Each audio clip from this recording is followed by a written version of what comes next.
جب اللہ کسی عورت سے راضی ہوتا ہے تو اس کے جسم میں یہ 8 نشانیاں ظاہر ہوتی ہیں۔ 8 ایسی نشانیاں جس عورت میں ظاہر ہو تو وہ خوش ہو جائے کہ اس کا رب، اس کا خدا اس سے راضی ہو گیا ہے، سمجھو۔ بسم اللہ الرحمن الرحیم۔ اللہ راضی ہوتا ہے تو 8 نشانیاں ظاہر ہوتی ہیں۔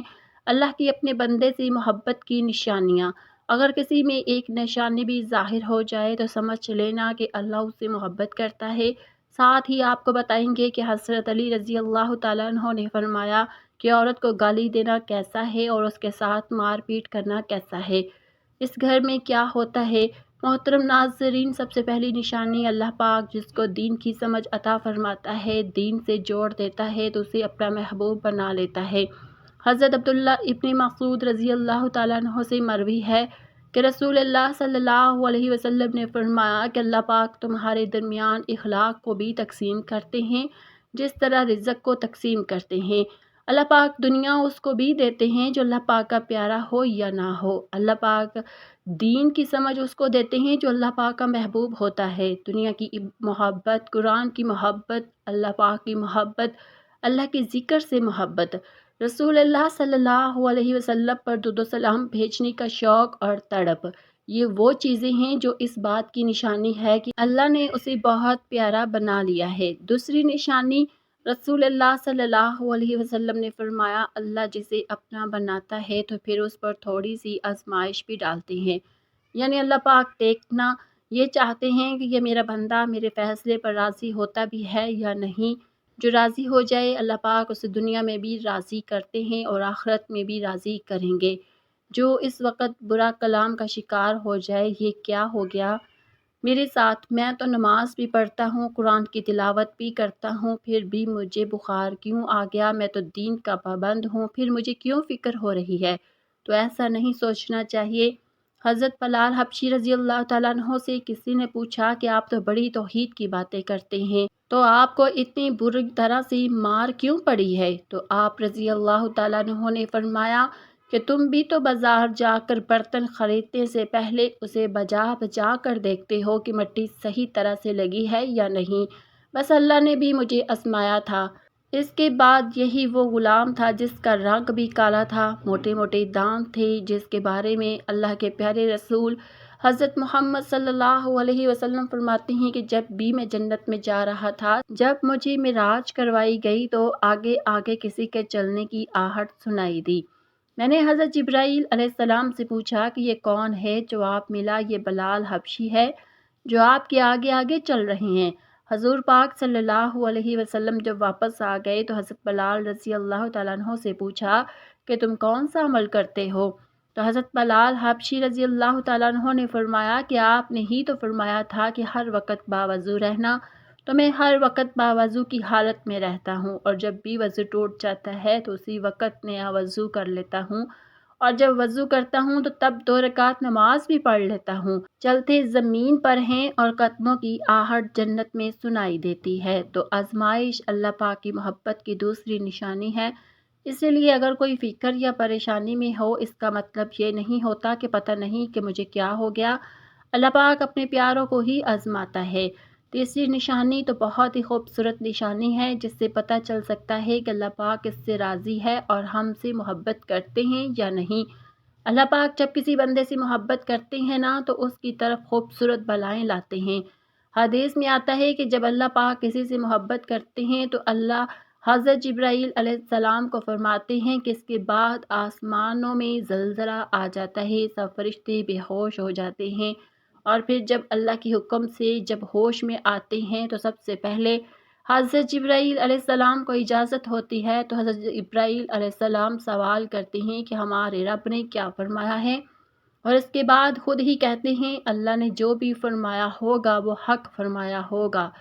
پھر اللہ فرماتے ہیں جبرائیل میں نے آج اس بندے کو اپنا محبوب بنا لیا، تم بھی اسے اپنا محبوب بناؤ۔ حضرت جبرائیل علیہ السلام بھی اس بندے سے محبت کرنے لگتے ہیں۔ پھر حضرت جبرائیل علیہ السلام کو حکم ہوتا ہے کہ آسمان کے تمام فرشتوں کو خبر دو، یہ اللہ کا پیارا بن گیا ہے۔ حضرت جبرائیل علیہ السلام آسمان کے تمام فرشتوں اور نورانی مخلوقات کو بھی اس سے محبت کرنے کا حکم دیتے ہیں۔ آسمان کے کھربوں فرشتے اس سے محبت کرنے لگتے ہیں۔ پھر ایک فرشتہ آسمان سے دنیا میں آتا ہے اور اعلان کرتا ہے، اے لوگو، فلاں شخص اللہ کا محبوب ہے۔ حضرت جبرائیل علیہ السلام اور تمام آسمانوں کی نوری مخلوقات اس سے محبت کرتی ہے۔ تم بھی اس سے محبت کرو، اور پھر دنیا والوں کے دلوں میں اللہ پاک اس بندے کی محبت ڈالتا ہے۔ تو اسی لیے دنیا میں 2 کام ضرور کرو جس کو کرنے سے اللہ ہم سے راضی ہو جائے، اللہ ہمیں اپنا محبوب بنا لے، انشاءاللہ دنیا اور آخرت میں کامیاب ہو جاؤ گے۔ حضرت عبداللہ ابن عباس رضی اللہ تعالیٰ عنہ فرماتے ہیں، جب نیکیاں قبول ہو جاتی ہیں تو انسان کے جسم میں یہ 5 نشانیاں ظاہر ہوتی ہیں۔ نمبر 1، جب انسان کی نیکی قبول ہو جاتی ہے تو اس کی وجہ سے اس کے چہرے پر عجیب سی رونق آ جاتی ہے، یعنی وہ انسان دنیا کے سامنے اپنی خوشی کا اظہار اپنی مسکراہٹ اور بشارت کے ساتھ کرتا ہے، اور وہ ہر ایک کے وقت خوش رہتا ہے۔ بس یوں لگتا ہے جیسے اس دنیا میں اس سے بڑا پرسکون اور وقار والا کوئی نہیں، لگتا ہے اسے دنیا کا کوئی غم ہی نہ ہو۔ یہ خوشی ہر ایک کو نصیب نہیں ہوتی۔ نمبر 2، اس کا دل روشن ہو جاتا ہے، یعنی وہ ہر وقت اللہ کے وعدوں پر امید رکھتا ہے، اس کے پاس کچھ ہو یا نہ ہو لیکن اس کے دل میں اتنی خوشی ہوتی ہے کہ اس کو کوئی پرواہ ہی نہیں ہوتی۔ اور یہ یاد رکھنا کہ امیر انسان مال سے نہیں بنتا بلکہ امیر ہمیشہ دل سے بنتا ہے۔ حضرت علی رضی اللہ تعالیٰ عنہ فرماتے ہیں، دولت مٹی کی طرح ہے اور مٹی کو پیروں کے نیچے رکھنا چاہیے، اگر سر پر چڑھاؤ گے تو وہ قبر بن جائے گی، اور قبر زندہ لوگوں کی نہیں ہوتی۔ نمبر 3، جب کسی کی نیکیاں قبول ہو جاتی ہیں تو اس کے جسم میں نیکی کی طاقت آ جاتی ہے اور شیطان اسے گمراہ نہیں کر سکتا۔ شیطان سے بچنے کی قوت اللہ کے جسم میں پیدا کر دیتا ہے۔ نمبر 4، وہ اپنے مال اور دولت میں فراوانی پیدا کرتا ہے، یعنی اللہ اس کے رزق میں برکت پیدا کرتا ہے۔ وہ چاہے لوگوں میں کتنا بھی خرچ کرے، ضرورت مندوں کو کتنا بھی بانٹے، اس کی دولت میں کمی نہیں آتی۔ حضرت علی رضی اللہ تعالیٰ عنہ فرماتے ہیں، نصیب کا رزق انسان کو ایسے تلاش کرتا ہے جیسے مرنے والے کو اس کی موت۔ نمبر 5، لوگوں کے دلوں میں اللہ اس کی محبت پیدا کرتا ہے، یعنی جب اللہ اپنے بندے سے خوش ہوتا ہے تو اس وقت اس کی محبت لوگوں کے دلوں میں پیدا کر دیتا ہے۔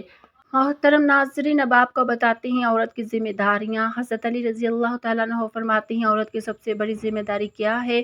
حضرت علی رضی اللہ تعالیٰ عنہ کی خدمت میں ایک شخص آیا اور دست ادب کو جوڑ کر عرض کرنے لگا، یا علی، میری بیوی میرے گھر کا کام کاج صحیح نہیں کرتی، نہ میرے کپڑوں کی دیکھ بھال کرتی ہے، نہ گھر کی صفائی ٹھیک سے کرتی ہے، تو کیا میرا ڈانٹنا غصہ کرنا صحیح ہے؟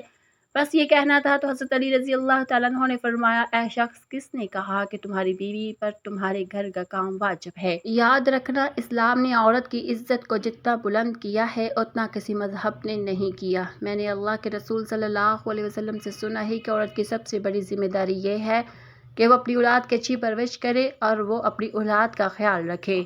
لیکن اگر اپنی اولاد کی پرورش کرنے کی ضرورت شوہر سے مانگنا چاہے تو وہ بھی مانگ سکتی ہے، اور تم گھر کے کام کی بات کر رہی ہو۔ خوشی سے گھر کا کام عورت کرتی ہے، گھر کو سنبھالتی ہے، تو یہ اس کی عظمت ہے، یہ اس کا بڑا پن ہے، اس کا شکریہ ادا کیا کرو، اس کا احترام کیا کرو۔ میں نے اللہ کے رسول صلی اللہ علیہ وسلم سے سنا، جس وقت عورت اپنے گھر کا کام کرتی ہے اس وقت اللہ اپنے فرشتوں کو زمین پر بھیجتے ہیں اور کہتے ہیں، جب تک یہ عورت گھر کا کام کرتی رہے اس کے لیے عبادت لکھتے رہو، اور وہ وقت جو عورت گھر میں کام لگاتی ہے وہ اس کی عبادت میں شامل کیا جاتا ہے۔ یہ عورت کی عظمت ہے کہ وہ تمہارے گھر کو جنت بناتی ہے، تمہارے بچوں کو عظیم انسان بناتی ہے۔ لیکن اگر کوئی عورت پر ظلم کرے، گھر کے کام کی وجہ سے اسے ٹوکتا رہے، اس پر ظلم کرتا رہے، تو روز محشر میں اللہ اس انسان کو گدھے کی شکل میں اٹھائے گا اور دوزخ کا ایک دروازہ ان لوگوں کے لیے کھولا جائے گا، اور یہ کہا جائے گا کہ یہ وہ انسان ہیں جنہوں نے اپنی ہی عورتوں پر ظلم کیا، ان کو حقیر سمجھا اور ان کو غلام سمجھا۔ ناظرین، اب آپ کو بتاتے ہیں، حضرت علی رضی اللہ تعالیٰ عنہ نے فرمایا، گھر میں عورت کا رونا کیسا ہے، عورت پر ظلم کرنے کی کیا سزا ہے؟ اور حضرت علی رضی اللہ تعالیٰ عنہ راستے سے گزر رہے تھے، دیکھا کہ ایک شخص اپنی بیوی پر ظلم کر رہا ہے۔ حضرت علی رضی اللہ تعالیٰ عنہ نے ان کے قریب گئے اور فرمانے لگے، اے شخص، اللہ سے ڈرو، تمہاری مفلسی، پریشانی اور رزق میں تنگی کا سبب یہ ہے کہ یہ تمہاری بیوی تمہارے ہی ظلم کی وجہ سے تمہارے ہی گھر میں روتی ہے۔ میں نے رسول اللہ صلی اللہ علیہ وسلم سے سنا ہے کہ جس گھر میں عورتیں روتی ہیں اس گھر میں رزق کے فرشتے نہیں آتے، اور یوں اس گھر میں رہنے والے مردوں کی رزق کی راہیں تنگ ہونے لگتی ہیں، اور یوں وہ پریشان ہونے لگتی ہیں اور مفلسی میں گرفتار ہو جاتے ہیں۔ یاد رکھنا، اللہ نے اولاد مرد کی تقدیر میں اور دولت عورت کی تقدیر میں لکھی ہوئی ہے۔ اگر تم یہ چاہتے ہو کہ تمہارے رزق میں فراوانی ہو اور عزت، شہرت اور دولت دن بہ دن بڑھتی جائے تو اپنے گھر میں اپنی عورتوں کا خیال رکھو، انہیں خوش رکھو۔ اللہ کے فضل و کرم سے تم عزت، شہرت اور دولت میں فراوانی پاؤ گے۔ ناظرین، اسی طرح کا ایک اور واقعہ ہے کہ ایک مرتبہ حضرت علی رضی اللہ تعالیٰ عنہ راستے سے گزر رہے تھے۔ آپ نے دیکھا کہ ایک شخص اپنی عورت پر ظلم کر رہا تھا اور اس کی تذلیل کر رہا تھا۔ حضرت علی رضی اللہ تعالیٰ عنہ ان کے قریب گئے اور فرمانے لگی، اے شخص، یاد رکھنا، اللہ تعالیٰ نے مرد کو طاقتور اس لیے بنایا ہے تاکہ وہ عورت کی حفاظت کر سکے، نہ کہ عورت پر ظلم کر سکے۔ میں نے نبی کریم صلی اللہ علیہ وسلم سے سنا، جو مرد اپنی عورت پر ظلم کرتا ہے تو اللہ اس پر لعنت بھیجتے ہیں۔